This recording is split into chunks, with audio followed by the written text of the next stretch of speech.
From the NASDAQ market site in Times Square, this is Business Rockstars. I'm Jeannie Ehrman, and our guest today is Justin McLeod. He is the founder and CEO of dating app Hinge. Great to see you. Thanks for having me. So Hinge, you are the fastest growing dating app. Tell us all about your company and what you guys do.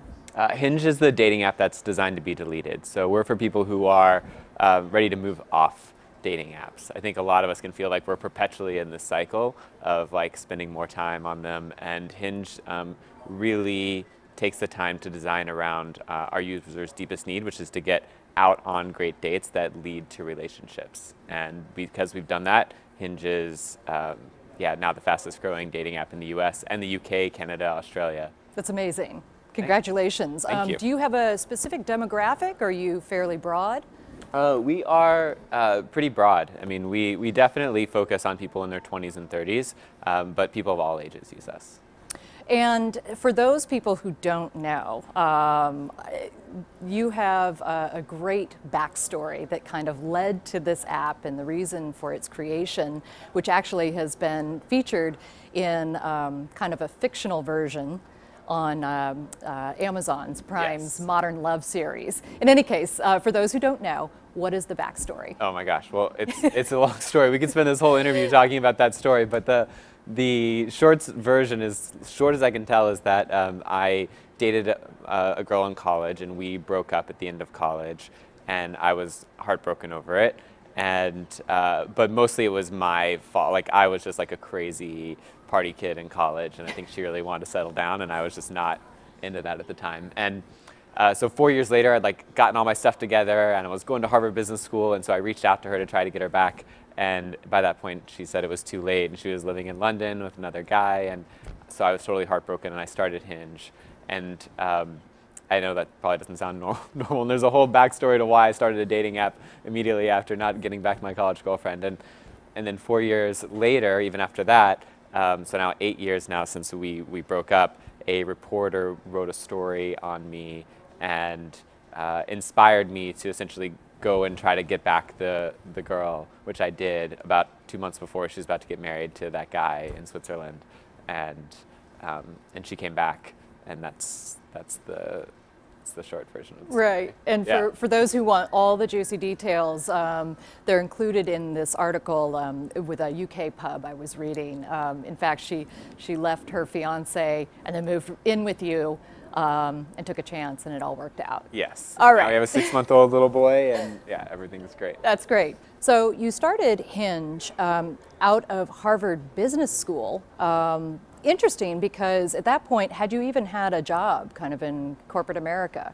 I worked for a few years in management consulting, actually in biodefense and pandemic preparedness. Something very unrelated to a dating app. Totally. So how did you get this idea and the courage to start this business? It started really as a side project. It was something that I wanted to see exist, and I played around I used to code as a kid, and I had a classmate who worked at Google, and so we just started working on this concept of a dating app that would connect to your social network where you could match with your friends of friends.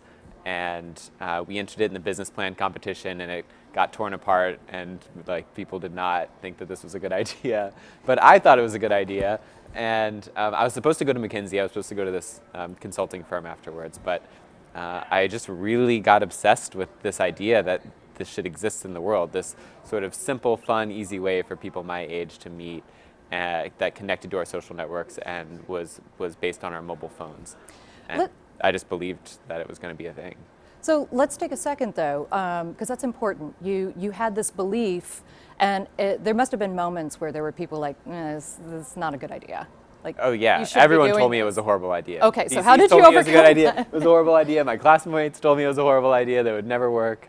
And yeah, I think that's part of the art of entrepreneurship, is knowing when you're crazy versus when everyone else is crazy. And it just felt like just the pieces were there. There had been big changes in context since the original dating sites of Match.com and eHarmony had started, which was mobile and social and big data, which meant that there was really an opportunity to create something that, and I think the most important innovation was the one-click sign-on. It was this idea that you wouldn't have to fill out all this time uploading photos and filling out all this information and paying money. You would just hit this like one button which would connect it to your social network, pull in your information, and you could use your profile that you'd already set up. And I just believe that if you could make it really fun and easy and approachable, people my age would use it. Because people would tell me that the market was saturated, VCs especially, and that Match.com owned this market. But I would look around and none of my friends who were all single were using dating services. And so it just felt like there was definitely an open market there to approach. So I understand that you launched the app, but then at a point you relaunched it. Yes. What was the basis for the relaunch? What was different, and talk to us about that process. Hugely different. So we really got, it was my first time really running a company, and we just got so myopically focused on the growth and the engagement and all these metrics of that typical apps and VCs will tell you are really important.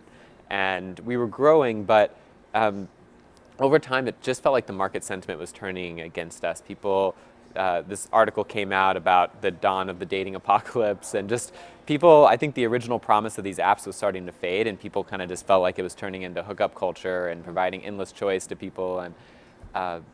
And so I really took a step back and looked at where we were and decided that there was this, again, this another emerging opportunity, which was that all these people who had started using these dating apps were in their college or just out of college. And now these people, this is 4 or 5 years later, are maturing into the age where they're looking for their partners.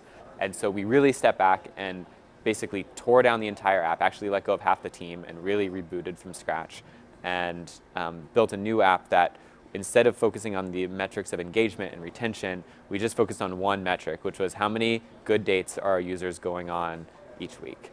And we would measure, I mean, still to this day, we're the only app that even measures whether our users convert from a match to a date and if the date was good or not. Really? That's really surprising. So it took a lot of, what I hear a lot coming from you is just following the gut instinct and bucking what the experts are telling you, what the investors are telling you. That's sort of true. I think it's gut instinct, but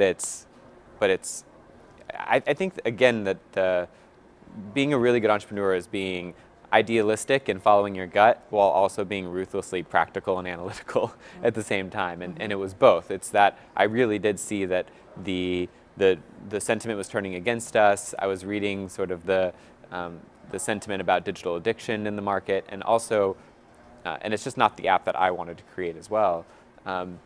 And I just believe that there was this clear opportunity to chase, that the data told us that there was this opportunity, people wanted it.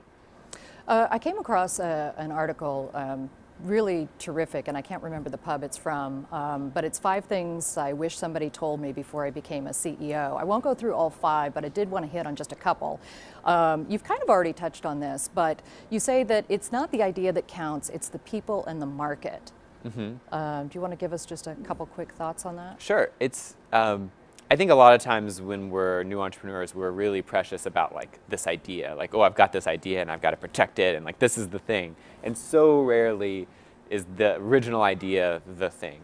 Actually, what I find over time determines the success of entrepreneurs, and I think what determines my success, was the people and the market. Meaning, do you have really smart people who are committed to the business and are willing to grow and change? I mean, it's so much culture in people, but also you can have the best people in the world, but if you're in a structural market that's just really, really tough to break into for whatever reason, or it's tough to be profitable in, there's not much you can do there as well. But if you have I'll say like a winnable game, which is the market, and a winning team, then you're going to figure it out. And it's not necessarily that original strategy playbook that you think maybe was going to get you there that will get you there over the long run. Okay, another couple of things. You said be a coach, not a commander.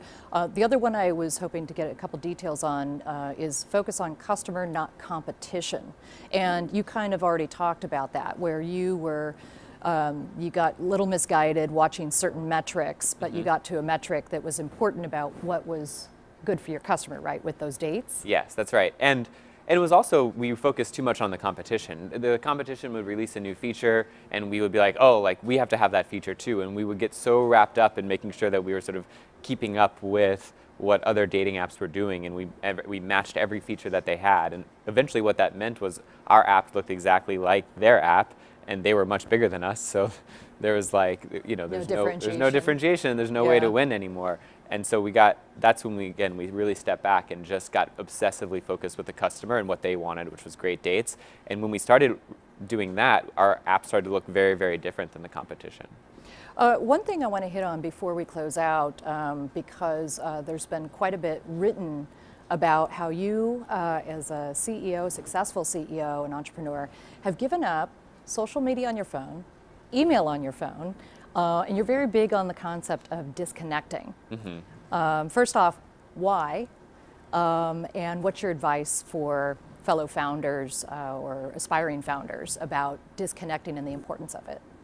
I believe that these devices, these smartphones, actually I don't even have one on me, but these smartphones that we carry around with us are, I mean, they're addictive. And actually, you know, I sort of alluded this at the beginning, but I have a history with addiction, like drug and alcohol addiction, so I know what that feels like.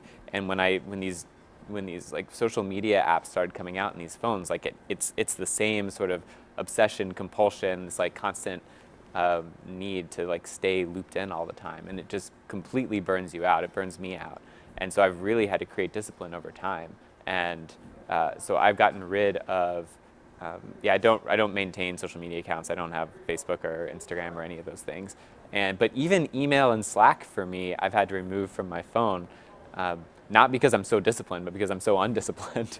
And if I have them on my phone, it's just, as a CEO, I'll get wrapped up all day in just like checking the latest Slack message or incoming email. And if I do that, then I don't have time to step back and think big about the strategy. And these are like my shower thoughts, or the shot thoughts that I have when I'm really like away from all of that, and I get to step back and think long term about where the business is going. And if I just stay plugged into like the minutia of the urgent, then I can't think big about long-term strategy.